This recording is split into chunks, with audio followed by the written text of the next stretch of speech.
next, Jay. Let's go. All right, I want to ask you about the Bears. Adam Johns, the latest to join a growing chorus that one job might not be guaranteed for the Chicago Bears. Johns wrote that the Bears are expecting to hold a competition at center, but his, quote, gut feeling is the Bears will hold a competition at right guard as well. Nate Davis was a prized free agent acquisition in 2023. Just a year later, 2024, it seems like he might be in danger of losing his starting job. We've heard some rumblings of this from Brad Biggs, that there could be a competition at that position. He spent another early offseason missing practice or being present at Hallis Hall without participating in all of the activities. Shot or no shot, the Bears are at their wits' end with Nate Davis. If there's a competition and he's, $10 million a year, yes, they're at their wits' end. They feel like if Nate Davis can't turn the ship around, that he can be replaced. Yes. Because the expectations this year are to win. It's about winning, Cap, and trying to get to the playoffs. They don't want to have any stone unturned. If Nate Davis is not going to be the guy, they don't mind moving on. And I can understand it. This time last year, we were talking about Nate Davis and whether or not he could be a difference maker coming from Tennessee. And he was in and out. We did not see him. We know there was a personal issue. But now it's about production. If he cannot produce, they'll find someone else that can. Because the offensive line is paramount for any quarterback, but definitely a rookie.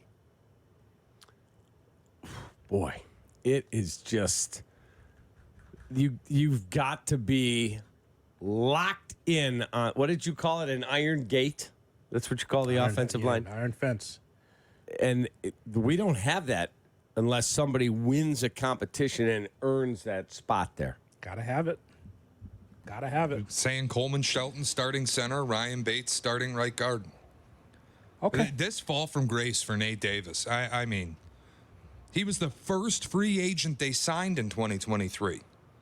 And I know the average Bear fan driving to work this morning is saying, why is this a big deal? Why does it matter? It matters because you want to make sure that your rookie quarterback is protected, and you want to have someone that has some experience at the position. As much as we like Tevin Jenkins, it's about health with him. Darnell Wright, the same thing. Now, what's more seasoning, they're going to be even greater. But you have someone that actually has skins on the wall that's done it. That's why it's important. That's why you want Nate Davis to succeed in this spot, because he's got experience. That's why that matters. I also think if you big picture this, it's a good thing for the Bears that nothing is given to you because we paid you. Like, we are willing to accept. This happened with Chase Claypool. We made a bad move. Get out. Like, this feels like the process of an organization that's behaving like big boys. Maybe we screwed up signing Nate Davis. If we did, you're going to lose your job and get the hell out of here. Ryan Poles says it's going to be difficult to make this team. For some. Did you not say that? He did? Okay. His quote was, it's going to be difficult to make this roster. Yep. Yes. Okay. Shay.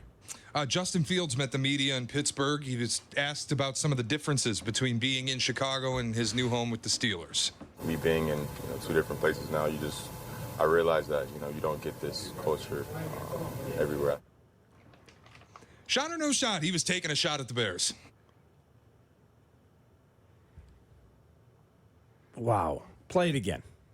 Me being in two different places now, I realize that you don't get this culture everywhere. That's a shot.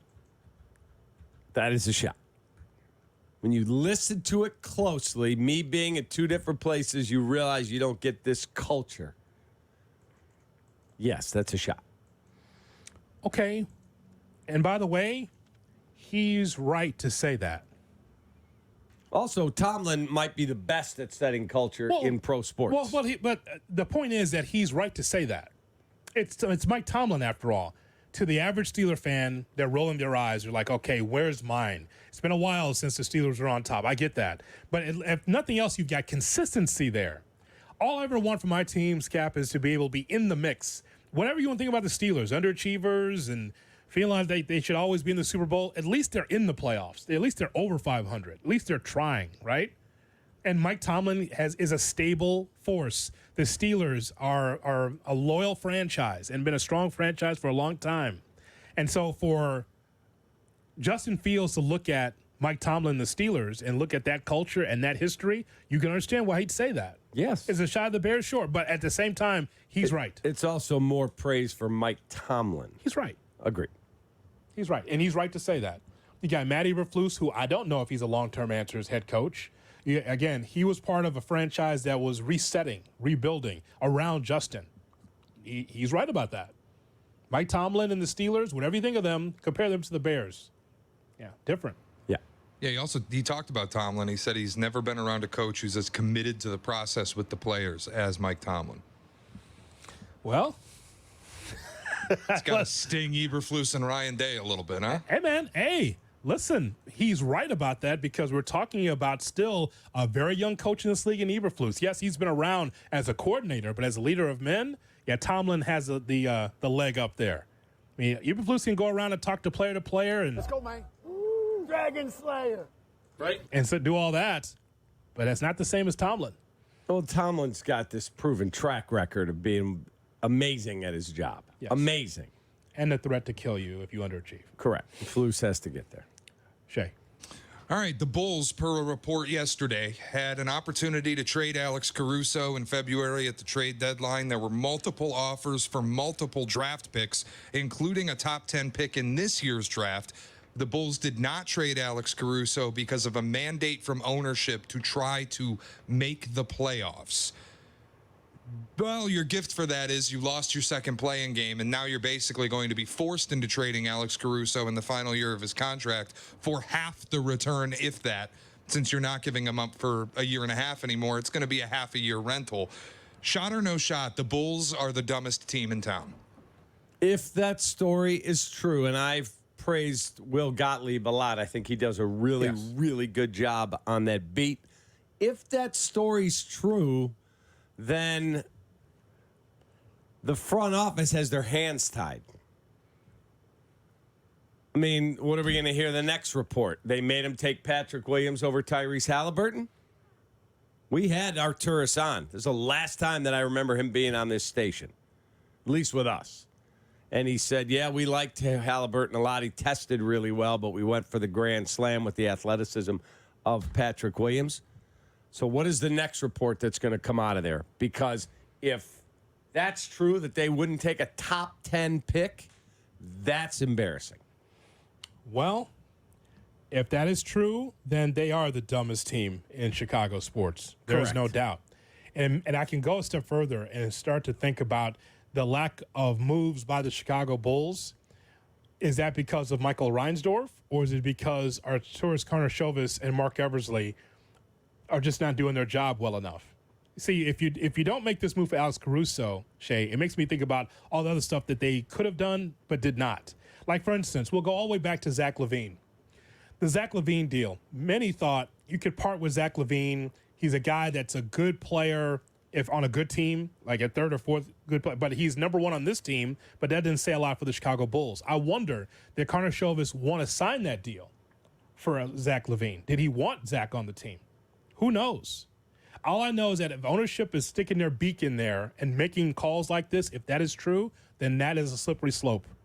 You have to let the general manager generally manage. But we can be critical of Jerry for a lot of the things, the state of the baseball team. We can. That's fair.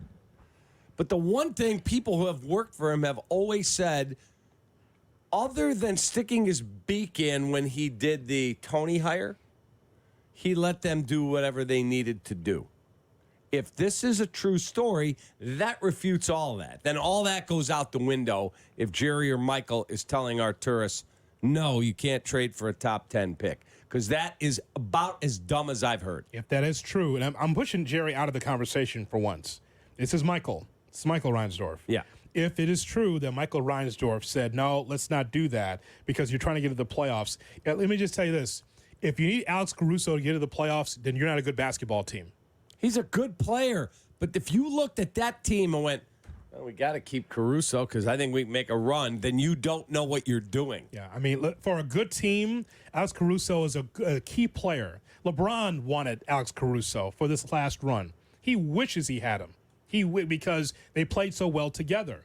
Alex Caruso's numbers are not eye-popping, but he's just one of those guys that's a floor burner, the guy that will make the key rebound, the guy that will put the ball in his hands and give it to his players on the key assist or the key bucket that you need. He's that guy. He's not spectacular, but he does all the right things because of his high basketball IQ.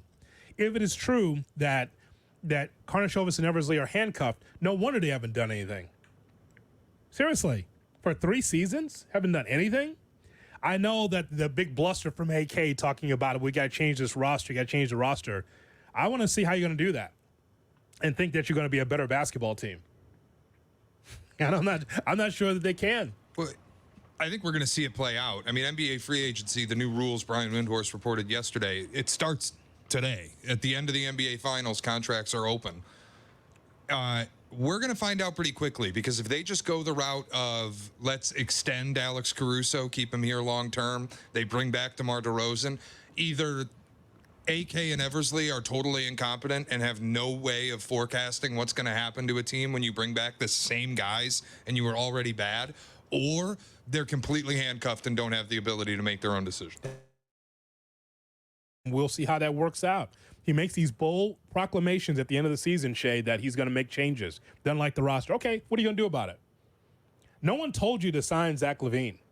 Agreed. But that's not the reason why that they're underachieving. They're underachieving is because the roster stinks. That's why. I just don't believe that he has his hands tied to that degree, that this roster is not a reflection of who Arturas is. When loyalty goes wrong, because loyalty starts at the top with this organization. Hold on to employees 20, 30 years. And by the way, I admire that, because people are in place that's been there for years and years and years. But when it comes to your roster, when it comes to business, I need my ROI as a fan. Where's my return on investment? If I'm a season ticket holder, I mean, just because you turn the lights on for one game in a play-in game, that does not give me the return on investment. Playoff runs give me the return on investment. And the Bulls have not done that. Agreed. Around the NFL next on